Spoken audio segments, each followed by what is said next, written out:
Ela nasceu e viveu a infância em São Carlos, passou por Araraquara, objeto de estudos, e tem entrado no mundo da biopsicologia. O Karma Lady de hoje vai conhecer Érica Ibelli Cita. Uma pergunta do programa: como é composto o seu sobrenome do ponto de vista de quem é do pai e de quem é da mãe aqui? Érica Ibelli é um nome comum, né? Como se fossem dois nomes, nome duplo. E o Cita só é o meu sobrenome, né? Normalmente eu abandonei o Ibelli e eu uso mais Érica Cita. Sua família é de São Carlos? Sim, nasceram lá e vivem lá até hoje. Que referências você tem de memória emocional da sua infância?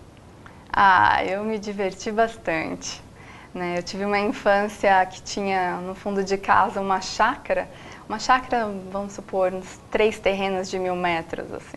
E lá tinha muita árvore e eu tinha muito primo, mais ou menos, da mesma idade. Então a gente brincou e pulou e subiu em árvores durante a minha infância toda. Você foi para Araraquara para estudar depois? Sim. Eu comecei a faculdade lá em Araraquara no ano de 2002 e fiquei lá até 2005. Me formei em fonoaudiologia. E a partir de então tentei voltar para São Carlos, só que eu comecei a querer estudar mais um pouco e achei Bauru, a USP daqui, vim fazer um curso de pós-graduação. E acabou ficando? Até hoje. Emendou um no outro? Sim. Eu sempre fui apaixonada por motricidade orofacial, que é uma área da fono onde trabalha com as funções e com articulação, mímica. Então trabalha com respiração, mastigação, deglutição e fala. E aí, depois que eu terminei isso, eu vi que casos odontológicos precisavam muito dessa área. Então daí eu fui fazer outra pós em fono aplicada a casos odontológicos. Como que é bruxismo, por exemplo? Bruxismo dá também. Também, por exemplo, uma pessoa fez uma cirurgia ortognática que tem a mandíbula, né, um pouco para frente, um pouco para trás, ou a maxila também, dependendo da estrutura dentária, né, e ela tem que fazer uma cirurgia. Então, o pré e o pós-cirúrgico, a gente tem que trabalhar com exercícios tanto para a drenagem linfática, tirar edemas, aquelas partes roxas, ou quanto trabalhar com a musculatura depois, porque às vezes uma musculatura fica mais estirada ou encurtada, dependendo do tipo de cirurgia. Escolher profissões não é sempre fácil para os jovens. Por que você escolheu fono? Porque eu fiz quando eu era pequena, eu acho. Eu Como precisei usar aparelho ortodôntico durante bastante tempo. Talvez dos 6 anos até os 11 anos, alguma coisa assim, entre um aparelho e outro. E aí eu tive que fazer terapia de fono nessa época. E eu falei, por que não? Eu fui estudar sobre o assunto quando eu estava no 3º colegial. E falei, nossa, parece uma profissão muito legal. Mas só que a gente só vai conhecer a profissão mesmo depois de estudando ela, né? Eu tinha uma imagem bem limitada do que era fonoaudiologia e hoje eu vejo que ela é bem maior. O mercado tem hoje noção ampla da fonoaudiologia? Não. Como você tem? Não tem. Normalmente eu ouço dizer assim, fono o quê? Né? E aí eu tenho que falar fonoaudióloga. É um nome complicado, né? Mais difícil, assim. E todo mundo acha que tem a ver mais com gagueira, alterações de fala ou com surdo, né? Mas isso é uma visão bem leiga mesmo. A fonoaudiologia, ela trabalha com 4 grandes áreas. Uma área que é da linguagem, que é o processo do pensamento, acesso à memória, como você organiza a frase e o pensamento dentro da cabeça, vamos dizer assim, para entender. Depois que você processou, você tem que articular boca, língua, bochecha, para soltar esse pensamento em forma de comunicação. O sonzinho da fala é outra área, que é a área da voz. E aí, depois disso tudo, processar, organizar músculo, nervo e atividade muscular e em ritmo, sequência e tudo mais. E ter um som adequado, você ouve. E essa é outra área da fonoaudiologia. Então, tudo que tiver de patologia, de avaliação ou de trabalho que der para aprimorar, está dentro da fono. Você tem 7 pós-graduação. É a sede do saber ou é outra circunstância? Eu adoro estudar. Te contar que eu leio, eu acho que uns 5 livros por mês, assim, mais ou menos. Todos da área, necessariamente, ou não? Não. eu tenho bastante livros. Eu tenho um que eu deixo na sala, 2 na cabeceira da cama, um dentro da bolsa e coisas assim do tipo. Eu gosto bastante de ler coisas científicas, né? Então, às vezes eu pego um livro de anatomia e fico lendo, outro dia eu pego um de filosofia, às vezes histórias, romances, assim, para dar uma distraída, depende da hora, da época. Tem sentido o que está na sala ou o que está na cabeceira da cama? Não, são diferentes. São pontos. E o pior, eu leio todos ao mesmo tempo ainda. Eu não consigo pegar um e ir até o final para depois começar o outro. Então, assim, eu tenho vários assuntos paralelos acontecendo na minha cabeça. Que vão te alimentando. Essas pós-graduações seguidas vieram por conjunturas naturais da tua profissão ou daquilo que você está estudando? Quando eu estava aqui fazendo a primeira pós, né, em motricidade, que era a área que eu gosto, eu comecei a perceber que alguns pacientes tinham dificuldades na garganta, por exemplo. E a motricidade não é uma área tão rica quanto a área da voz para estudar pescoço. A gente é mais cabeça, né? De certa forma, pega pescoço na parte respiratória e tronco também, mas na área da voz, assim, eu fui estudar a voz para ter uma melhor visualização, vamos dizer, dos casos. Okay. Depois disso, eu comecei a estudar processo de envelhecimento cerebral, porque o cérebro também tem tudo a ver com o que a gente tem que se movimentar, os articuladores e tudo mais. E aí eu caí dentro da área da linguagem de adulto também, que eu comecei a estudar casos de afasia, de demência, de Alzheimer, Parkinson, que também tem a ver com alterações respiratórias, de mastigação. O cérebro envelhece? Depende. Depende do que você considera como cérebro. Se você pensar que cérebro é mente, você pode manter uma mente jovem durante a sua vida inteira.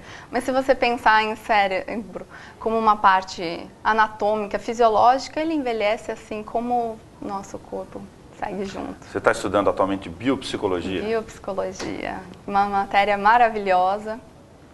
É um curso que existe como que chama lá? É vamos dizer, um parque ecológico, que chama Instituto Visão Futuro. É vamos dizer, uma fazendinha, né, que tem tudo sustentável lá, e a gente tem comida vegetariana. Lá onde? Fica em Porangaba, que é perto de Botucatu, mais ou menos, ali naquela estrada do Castelo, né, que tem. Não sei dizer exatamente onde fica agora. E lá tem uma vida sustentável, né, onde a água de lá é tratada por eles mesmos, não usam coisas muito químicas para lavagem de banheiros, detergentes e tudo mais. E também na parte de a água do banho é a água que eles usam para lavar o chão, Reuso. por exemplo. Reutilizam. E a alimentação de lá é orgânica, eles que plantam. A vaquinha é da vaquinha feliz, que tem ali no vizinho. E a refeição é lacto-vegetariana. As famílias, até o êxodo rural brasileiro, eram em sua maioria assim, e hoje no campo ainda tem essas relações de subsistência. É uma questão de opção aqui ou entra junto? Não, é filosofia mesmo do parque. Lá eles buscam, além deste curso, tem vários outros, né? Eles buscam sempre o autoconhecimento. Então, assim, abrir a nossa mente para o tempo que nós estamos vivendo, o caos que às vezes estamos passando também, e cuidar da alimentação a troco de ter saúde.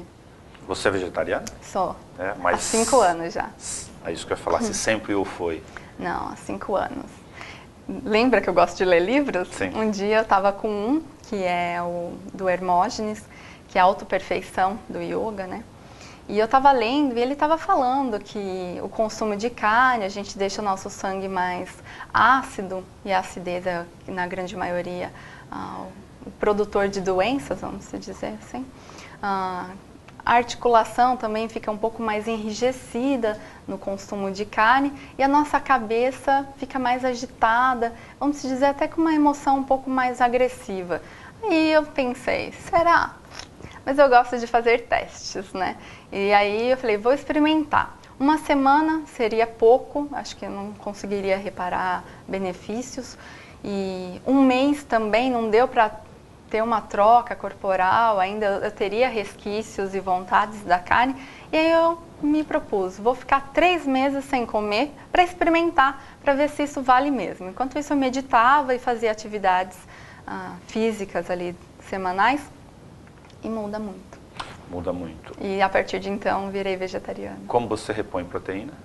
Olha, a proteína, ela não é um grande problema no vegetarianismo, né? Porque a gente tem proteína em várias e diversas origens vegetais. Então, a gente pode comer proteína no arroz e feijão, em castanhas, em amendoins e tudo mais.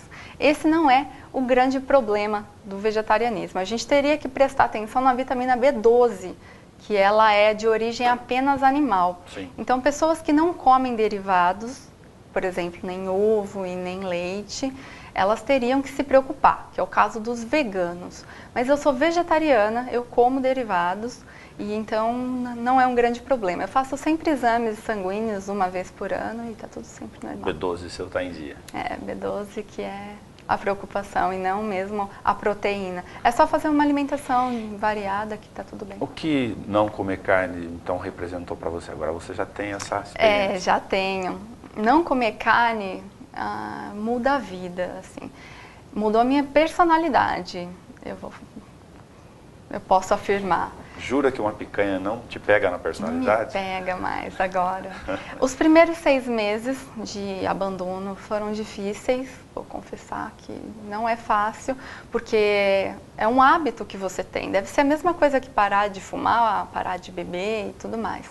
Então eu parei de comer carne. Eu sinto fraqueza, por exemplo, se eu não como carne. Bastante pessoas comentam isso, mas na verdade elas falam, mas eu vou ficar com fome. E eu falo, coma mais vezes, né? Sim. Não existe problema quanto a isso.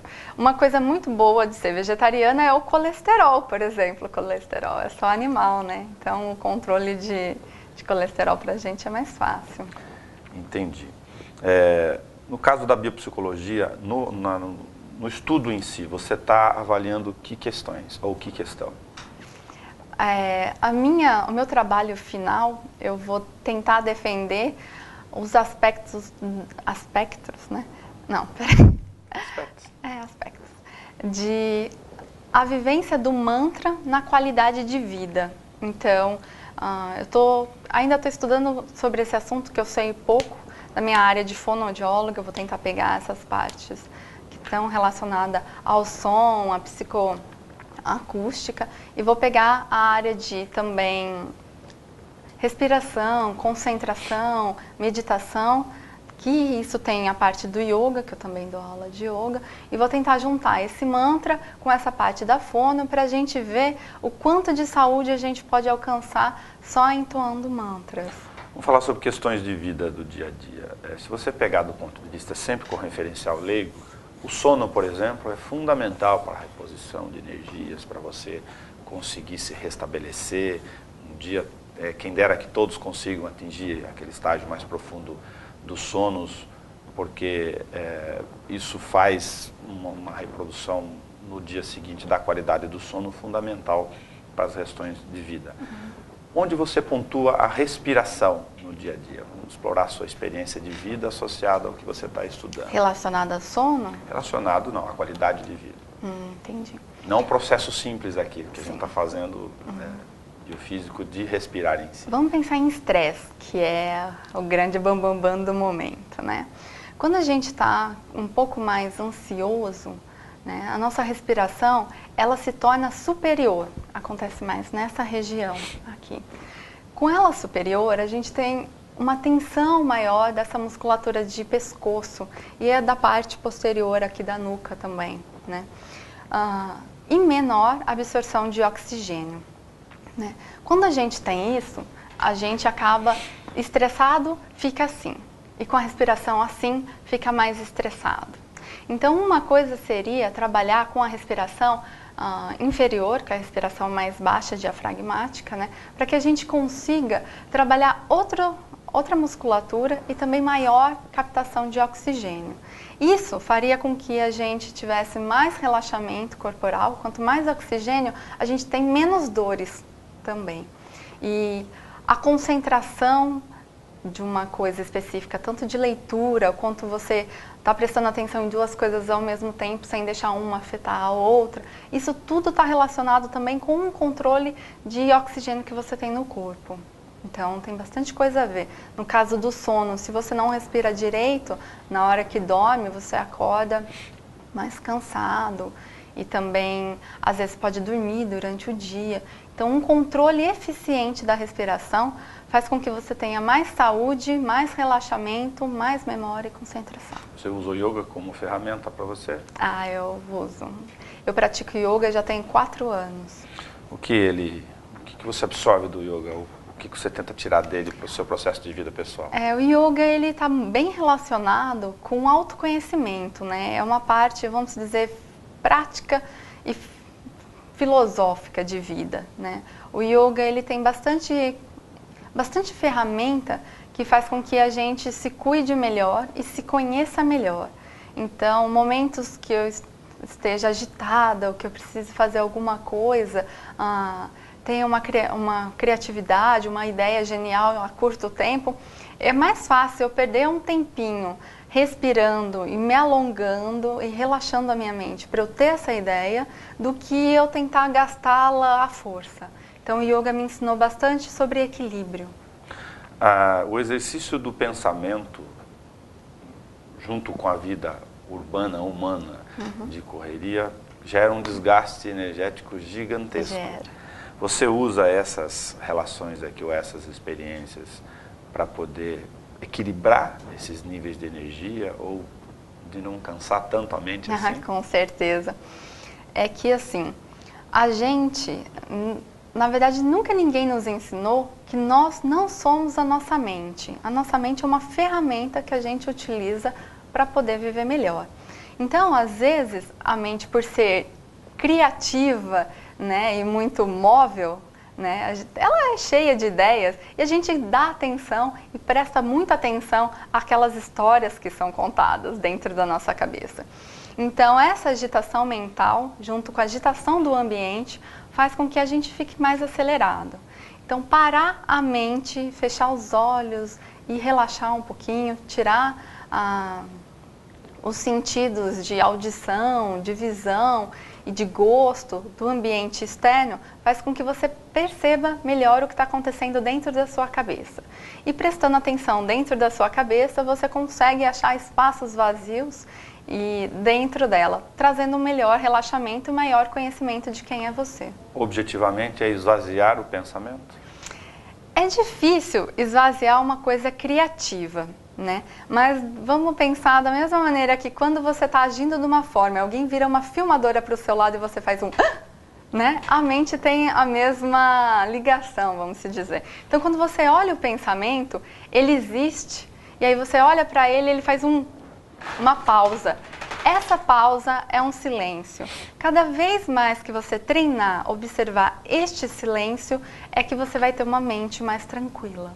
O objeto de exercício aí para a busca de melhor condição é tentar concentrar, pensar num exercício simples para as pessoas em casa, tentarem, se for o caso. Tentar concentrar, fechar o olho. Concentrar, que eu digo, é ficar em silêncio e tentar não pensar em nada.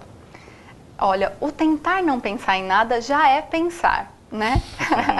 Então, primeiro, o nível mais básico de meditação seria a concentração e o foco. Então, você pode, por exemplo, quem é muito visual, colocar uma chama de uma vela e você ficar olhando a dança desse fogo. Tentar só pensar na dança do fogo. Aí, isso seria um tipo de meditação. Por exemplo, quem gosta de jardinagem, né? Apenas pensar naquele momento de mexer com a terra, de plantar, já é uma meditação, né? Se você quiser caminhar... Cozinhar para alguns. Cozinhar, Se você estiver 100% fazendo aquilo, sem pensar em outras coisas, isso já é um bom começo de meditação. A gente chama de meditação dinâmica. O que você pensa sobre a hipnose? Eu não estudei, então eu não sei opinar. Você não tem nenhuma opinião pessoal também? Não estudei, não sei falar. Tá. Você, quando eu te encontrei para convidá-la para bater papo aqui no Câmara Livre, você estava trabalhando sobre a questão da arte da feminilidade. Sim. Fala sobre esse exercício um pouco, desse período e o que exatamente você estava fazendo. Olha, eu tenho percebido que as mulheres acabam se sentindo com a autoestima mais baixa, né? Não sei se a mídia tem a ver, criando padrões de beleza, se as revistas com seus photoshops também causaram uma ilusão do que é a perfeição para as mulheres, mas eu vou me colocar no grupo junto, a gente estava se sentindo um pouco triste com isso. Tá. Então, a arte da feminilidade, na verdade, era uma busca e um resgate do próprio valor feminino. Às vezes, a gente acaba pegando exemplos masculinos de patriarcado, ou às vezes por querer agradar homens e não se agradar o que você gosta, a gente acaba se tornando um pouco mais masculinizada, né? Ficando mais irritada, agressiva e briguenta. E a mulher, com a sua energia feminina, ela é mais carinhosa, mais meiga. Então, acabou se perdendo ao processo um pouco dessa questão. Então, o trabalho do feminino era disso, de compreender a menstruação, de se maquiar não para mostrar para o outro beleza, mas para você buscar dentro de você energias de força, de guerreira, de amorosidade, para mostrar para o mundo. Era um resgate interno de que era ser mulher. Mas a questão da busca da estética ou da beleza também não é um viciozinho da natureza feminina e não necessariamente de imposições, de modismos aqui de fora? Então, na verdade, a gente tem, né, de acordo com a biopsicologia, os chakras. E num dos chakras, eles têm as pétalas, e cada pétala a gente chama de vriti, que é uma manifestação psicológica, vamos dizer. Ali numa delas, no terceiro chakra, existe o ego. O ego é uma manifestação de que você precisa, para alguma atuação ou outra ali no mundo, sobreviver. Porém, quando você deixa ele exacerbado, você acaba criando padrões mentais alterados e, vamos dizer, loopings mentais relacionados àquilo. Então, se você faz uma maquiagem como beleza e você está precisando de um elogio, você está ajudando o ego a se fortalecer. Isso não é autoestima. Autoestima é da qualidade da sua essência, como se fosse, essência, vamos dizer, para entender melhor, como se fosse a sua alma, de quem você é. Então, o resgate do que você gosta, ou de quem é você, da sua beleza interior, não é ego de fora. E você estava trabalhando entre alguns elementos com a questão da maquiagem energética, é isso? A maquiagem energética. A gente tem na maquiagem energética o estudo dos elementos. Então, a terra, por ela ser mais firme e forte, né, a gente tem algumas cores da maquiagem relacionadas a isso. A água, onde tem mais flexibilidade, ela se molda a outras cores. O fogo, que é mais uma força, uma determinação. E o vento, o ar, que é mais uma criatividade. Então, a gente trabalha conhecendo traços de maquiagem e cores, né, que dependendo do que você quer hoje, por exemplo, você está muito desanimada, você queria ter uma animação maior. Então, você usa uma maquiagem relacionada ao fogo, para te dar uma determinação e uma coragem para sair de casa. Então, a maquiagem energética está relacionada a isso, ao estudo dos elementos e ao resgate do que você quer para aquele dia. Tem conceitos místicos nisso, então? Ou não? Tem um pezinho, sim. É. A gente tem sempre que acreditar em algumas relações para poder melhorar a qualidade de vida, ou não é mais ou menos esse processamento que você pessoalmente faz com essas questões? Olha, está baseado em estudos, né, indianos e também russos e tudo mais. E dentro disso, a gente percebeu que com a prática, entre eu e uma amiga minha, né, a Lourdes Pedretti, a gente percebeu que mudava muito a nossa vida trabalhar com isso. E a partir de então, a gente começou a criar grupos de trabalho e desenvolvimento do feminino, e aí as outras pessoas que foram nossas alunas também puderam se beneficiar. E eu acho que quando você para de tentar colocar em raciocínio mental o que é certo e o que é errado, e faz como vivência, é como se trouxesse para o coração, assim, você começa a experimentar coisas novas. E com essas coisas novas, você vê que é possível. E aí a esperança e a crença acaba chegando desde então. Eu vejo por aí. Do ponto de vista de modo de vida filosófico no dia a dia, a gente não acaba sendo tentado a julgar ou avaliar, abstrair o tempo todo? Com certeza, mas essa é a nossa evolução espiritual que viemos para a Terra para fazer, né? Se tornar pessoas melhores. Tá. Do ponto de vista da biopsicologia, que, se você acha que tem alguma importância, o que a gente estava conversando aqui fora do ar, sobre o controle do pensamento. O que você exatamente acha sobre isso, ainda que não seja sobre objeto de estudo, mas é para tirar da Érica esse tipo de informação, sobre situações de conflitos, por exemplo. Sim. Cada vez que eu tenho um conflito mental, significa que eu estou mais consciente. Porque eu pensei em cima daquela situação e aquela situação em si bateu com uma crença antiga minha. Então eu vejo um conflito como uma forma de evolução. Eu tento tirar sabedoria a partir de cada coisa. Não é só coisas boas que fazem a gente crescer, coisas conflituosas e ruins e experiências traumáticas também fazem.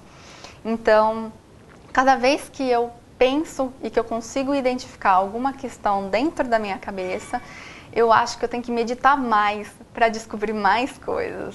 E sobre o lado objetivo das relações dos conflitos de vida, por exemplo, discordâncias, eventuais desinteligências, ações de relacionamento humano que fiquem nervoso ou gerem algo que você precise processar aquilo, isso ajuda você em alguma forma, essa forma de pensamento?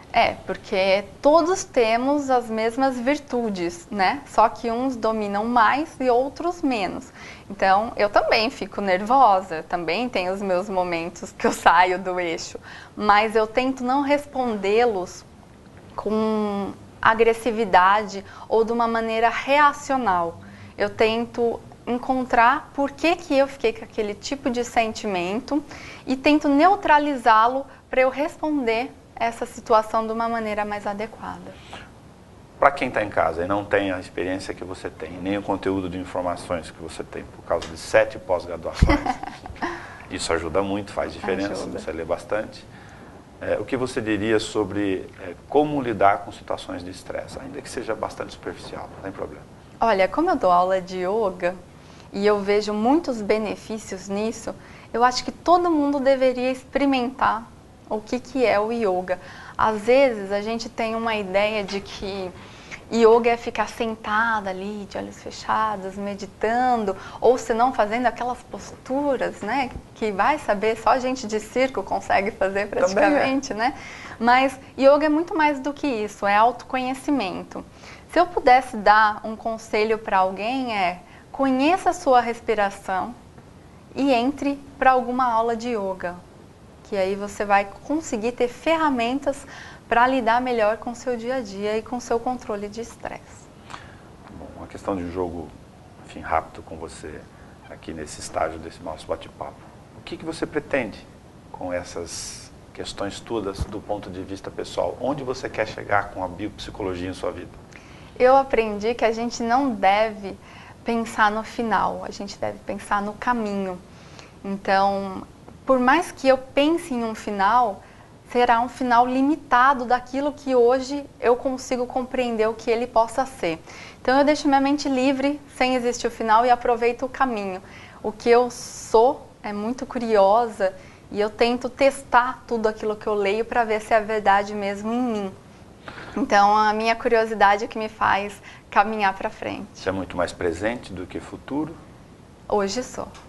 Mas nem sempre o foi? Não. Antigamente, antes de pensar em alimentação, antes de pensar em meditação, antes de me conhecer como eu me conheço hoje, eu era mais ansiosa, bem mais. Um bom prato vegetariano teu, que você goste muito? Que eu goste muito? Adoro cenoura, batata, legumes de maneira geral. Eu como de acordo com as estações, para tentar me equilibrar. Então, no inverno, que é um tempo mais frio e seco, eu tento tomar coisas mais quentes e úmidas, né? Então, toda a minha alimentação de inverno é voltada para chás, sopas, vamos dizer, lasanha, adoro lasanha de queijo, né? Mas a parte do verão, ela já é calor, então eu coloco coisas mais refrescantes. Daí vem os sucos, saladas, grãos e tortas e coisas mais nesse tipo. Não te perguntei sobre o álcool. Não bebo. Nunca bebeu? Já bebi. Parei também. Por qual razão? Olha, na faculdade a gente tem muita festa, né? Eu gostava bastante de ir em festas e eu bebia nessas festas. Depois eu comecei a prestar atenção, eu achei que o álcool não ia me levar a nada. E na verdade, quando você bebe um pouquinho a mais, no dia seguinte você acorda com dor de cabeça, com muita sede, o corpo fica cansado, parece que você foi para uma guerra. Então eu não sei, eu achei... Pode ser, outras pessoas bebem porque gostam, sim, ou por outros motivos, mas eu parei, eu acho que por amor a mim, porque eu não queria mais me maltratar no sentido dos dias seguintes, do que o álcool poderia fazer com o corpo, e também eu achei que eu não precisava dessa agitação mental, porque eu tento tanto equilibrar com alimentação, com yoga e exercícios a minha mente, e aí o álcool ele desequilibra bastante, então eu parei. Érica, muito obrigado por você ter vindo bater papo com a gente. Eu que agradeço o convite. E o Camarismo é uma forma de trocar experiências e levar essas questões suas, enfim, acadêmicas ou não, de vida, para quem está em casa, dividir isso um pouco. Sim. Tá? Muito obrigado. Espero que eu tenha ajudado. Claro. O Câmara Livre de hoje conversou com a Érica Ibelli Sita.